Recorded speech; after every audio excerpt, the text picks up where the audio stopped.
Hey everybody, it's Ad the Red and welcome back to Highway Blossoms. Right then, last we left off, it appears our protagonists here are well on their way towards the very first marker that should lead them towards buried treasure. Potentially. Do you think the treasure might be out there?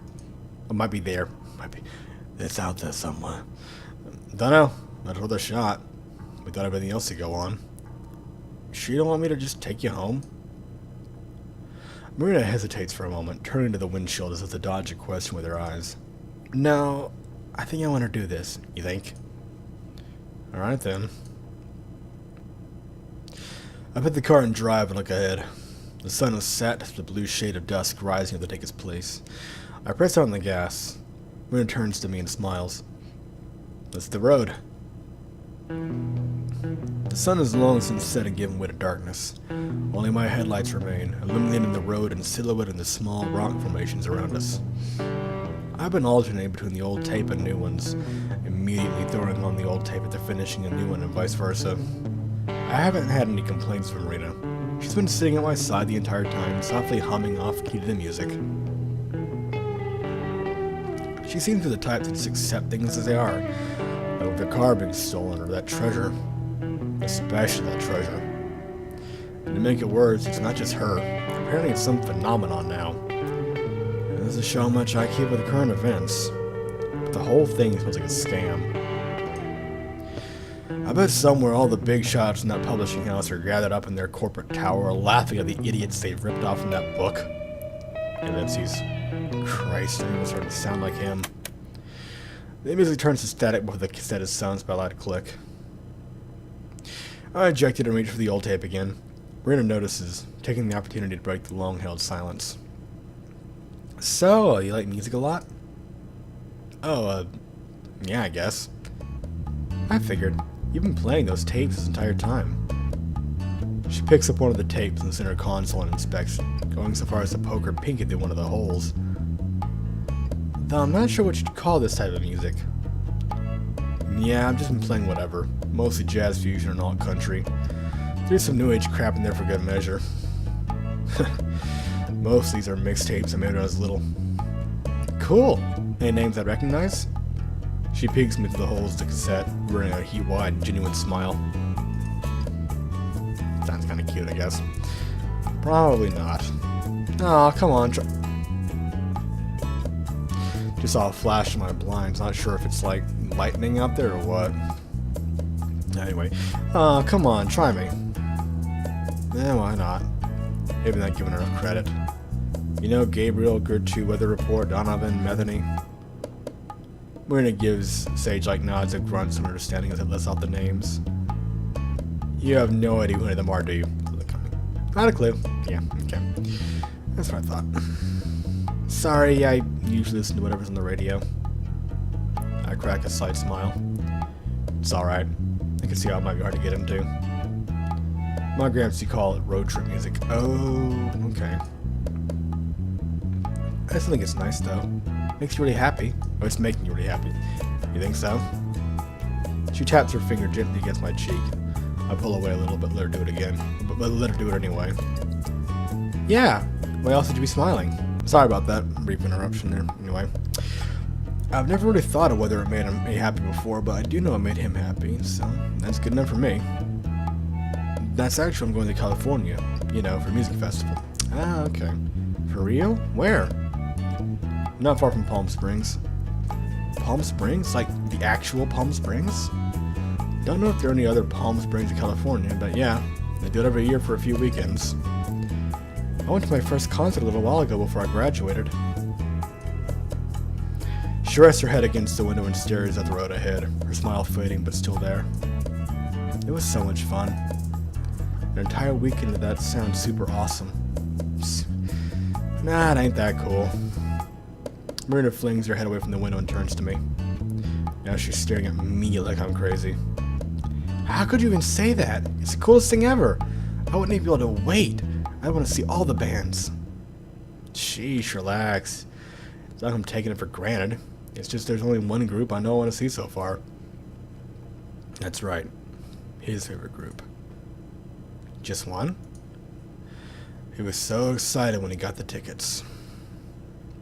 Just one that I'm excited for. I'll watch a bunch, though. We're sitting alongside. Marina eases back into her seat. Oh, good. I was afraid you were going to head on home after you saw your group. Why would you... Never mind. You crazy? I'd like to at least have a little fun before worrying about all this... You crazy? I'd like to at least have a little fun before worrying about the expenses I gotta deal with. Expenses? Damn it. Nothing. She gasps. Are you in debt? Is it college loans? My brother said those aren't fun to deal with at all. Got too comfortable. Should have just kept my trap shut. Or did you spend too much on your Without warning, I swerve off to the side of the road and onto the rocky sand, cutting Marina off and nearly giving her a heart attack. Marina shoots me a worried glance, her face still pale. Oh my god, was that okay? What was that? Are you okay? I pinch the bridge of my nose and I guess I put my elbows in the wheel. Amber? I've been driving all day. I'm a little tired. Where are we? A little outside Albuquerque, so we aren't too far now. We'll sleep here tonight and drive to Shiprock first thing in the morning. Yeah, convincing. Killing the ignition, I climb out of my seat and drive into the living... what the fuck? Killing the ignition, I climb out of my seat and into the living quarters. Marina trails behind me. I think I'm in the bathroom's Velcro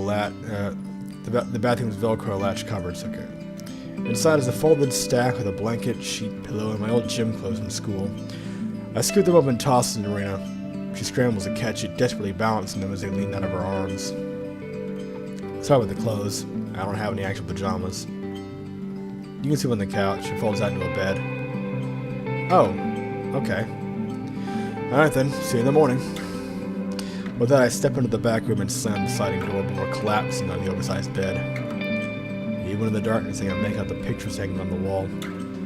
Once upon a time, they were generic scenic pieces. Now they're photos. Photos of me and Gramps. My favorite is the one of us in front of a museum for music. Rock and roll, to be specific. I was just a little pipsqueak back then, holding up an autographed vinyl sleeve that was the size of my head. He was by my side, squatting down and ruffling my hair as I gave the biggest smile I could, even with my missing teeth. I let out a sigh and fixed it on the ceiling skylight, a small sliver of moonlight shining through. It feels like an eternity since I've laid down in this bed. I remember it felt like being hugged by a cloud. Now it feels like concrete. Tiny creaks sound from the room next door, accompanied by Marina's little squeaks of determination as she struggles out with the fold-out bed, until finally, I hear a loud thud. Ah! I can't help but smirk a little. I should have warned her that was heavy. The room over goes silent. I hope it didn't crush her. So, well, it's a lovely sentiment. Luckily, I soon hear footsteps tiptoeing across the carpet, then to the bathroom tile. They stop outside my door.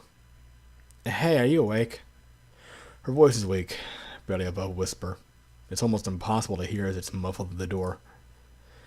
I know I've said a lot already, but I really mean it. Thanks, Amber. Good night.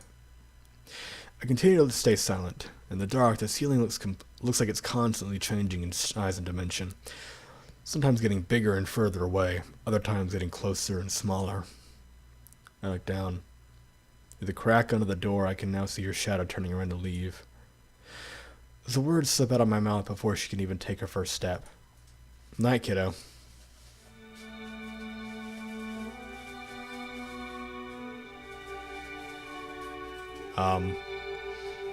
Okay. Alright, that was... Okay. Moving on. Most people imagine Indian reservation as tucked away slices of heaven. There'd be some pocketed oasis of vibrant greens and flowing water on what is otherwise a wasteland. Those people are wrong. I had to blunt as that. The Navajo Reservation is as sandy and barren as the rest of the desert, and at 22,475 miles, it's neither green nor fun-sized. Not that I hate it. Miles of faded highway road whooshes by, blending together with the sand that stretches out far off. Stretches out too far off. Rigid mountain. Okay, so there's a rhythm to it all. Behind me, Marina is still stretched on the fold-out bed, cuddling the pillow, a substitute for her blanket that's long since fallen off her bed. Well, gym clothes are a little small for her, the shorts only reaching halfway down her thighs. But hey, I'm not complaining. Soon we're rolling into the town, its jagged namesake peering over the horizon. Peeking over the horizon. Shiprock. The town itself is typical for this desert. Nothing fancy, a high-rise, just a whole lot of plain shacks sitting on top of gravel, painted in worn browns and beiges. Right behind me there's a light, almost fluffy yawn. I wonder how that bundle of joy handles mornings. Morning. We actually do get to see what you... Wow. Oh, hey, you're finally awake. Uh-huh. She yawns again and thumps back against the bed. Guess she's not a morning person.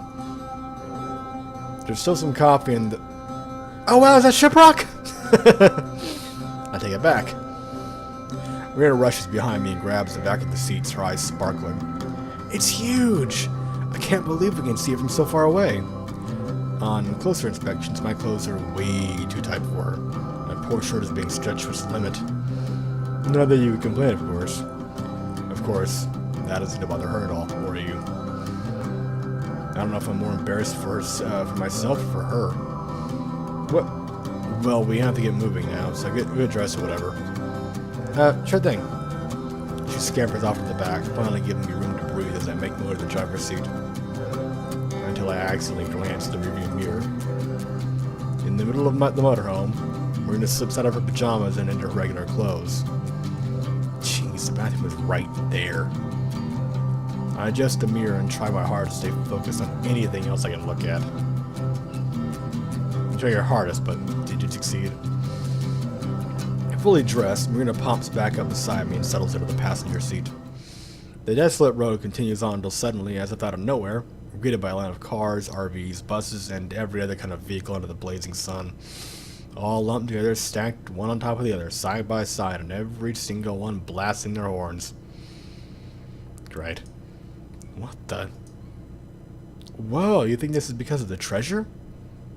I grip my teeth and flop in my seat. I can only pray these are tourists and I was the only one dumb enough to humor this scam. We're soon assimilated into the traffic jam. Slowly the motorhome inches forward. When we finally reach the front, a whole new monster awaits us. Laid out in the dirt, barely in the shadow of the looming mountain, is a giant cluster that can only be described as such. Campers, tents, tarps, booths, you name it.